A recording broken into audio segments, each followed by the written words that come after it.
it's time for you to start believing in the Jazz because they are a very good team. They're currently 27-8 in a Western Conference. That's maybe the toughest we've ever seen. Fourth in offensive rating, first in defensive rating. They have they are top 5 in 3-point percentage, and they are one of the most winningest teams of all time currently. So today we're going to have the debate of Mitchell versus Gobert. You guys want to start it off? Yeah, I'll go first. Both these players definitely all-star caliber players, both amazing players. They both excel what they do best. But I don't think the conversation is who better. It's who's more important. Gobert's more important. Talking about who's a better player, we're going to go Donovan Mitchell. Gobert's the anchor of this defense. I mean, he's a team anchor. This Jazz team always has been defensive heavy, and especially this season, Gobert's been holding it down. In my opinion, Gobert is the more important and better player. I think one thing that makes Gobert special is that he thrives in the league that is centered around shooting, and recently shooting threes. And Gobert is able to find a way to be incredibly useful in Utah's offense without having any reliant three-point shot at all. I don't even know if he's taken 1 3 this year, and he still is the centerpiece of Utah's offense and defense, even if he isn't the highest scorer or the best, has the highest amount of blocks or steals. He's still the best defender on the court when the Jazz play, just by using the eye test. Yeah, and I mean, as much as Shaq wants to clown on him, Gobert is the real deal. He is a very good player, and I believe he is the better player. Mitchell, personally, to me, really carries that offense. They're fourth in offensive rating in a league that has 3 all-stars who maybe are top 25 scorers of all time on a team.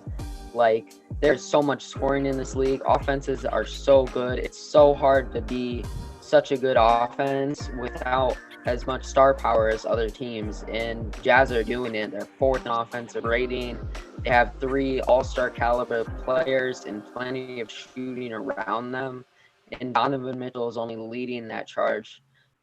Yeah, and going back to my how I was saying Gobert is better, I think one thing that makes Gobert better, another reason, is because of Donovan Mitchell. I don't think Rudy Gobert is the best player on a team where he is the only star. I think for the reason that Donovan Mitchell is the primary ball handler and scorer on the Utah Jazz, I think that makes Rudy Gobert look even better as the second or third option. Yeah, and then going back to what Aidan said about the Jazz shooting a lot of threes. I mean, this season when you watch them play, you can obviously tell they're shooting more threes than anyone else.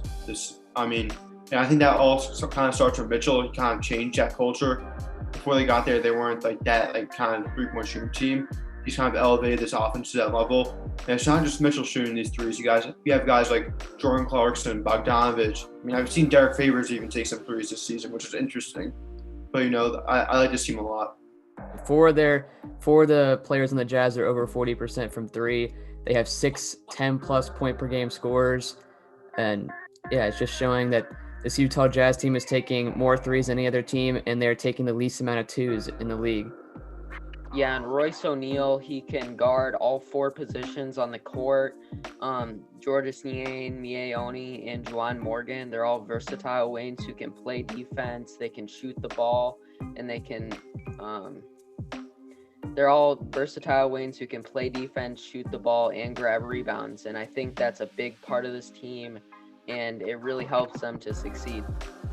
Yeah, I think that kind of goes back to something the NBA doesn't really take advantage of. It is their kind of farm system with the G League teams. The Jazz have developed all these guys. They've drafted all of them. Niang, Morgan, Oni. I remember Oni at Yale. He was a bucket. Royce O'Neal kind of came out of nowhere, which is really interesting. I mean, they developed Joe Ingles, so this team has a knack for getting these wing-type players to become those 3-and-D guys. Another key reason for the Jazz's success is my favorite guy on the team, my second favorite guy on the team right now, Mike Conley, who we saw go to the Jazz last year, and his efficiency just sucked in the beginning of the year. He wasn't finding a rhythm, and it was the worst we've seen from Mike Conley maybe since his rookie season. And especially coming off the season before and Memphis, which was his best season ever. It was so surprising to see, especially in such a great system like Utah. We were expecting what we're seeing now, and now that he's kind of getting in that rhythm, he's the glue guy for Utah. It's just great to see. And Conley is all-star snub. Maybe he shouldn't have got it. Maybe he should have, but he's a great player, and he is a huge reason for Utah's success in the first seed in the West right now. Yeah, I mean, I'm looking at Mike Conley's basketball reference page right now. 12 seasons with Memphis. That's a long time with Marc Gasol. And this year he's really just shown that he's now used to Gobert and that he can play in the pick and roll well with him because he likes to dive to the basket. So Mike is shooting more threes out of the pick and roll rather than with Gasol. He would rather pop and get the ball moving. But I think it's really helped the Jazz, and Mike is very important to their team.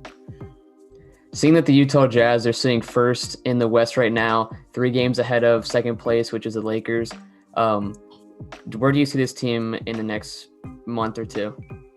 Well, I've seen a lot of comparisons to the 2015 Atlanta Hawks.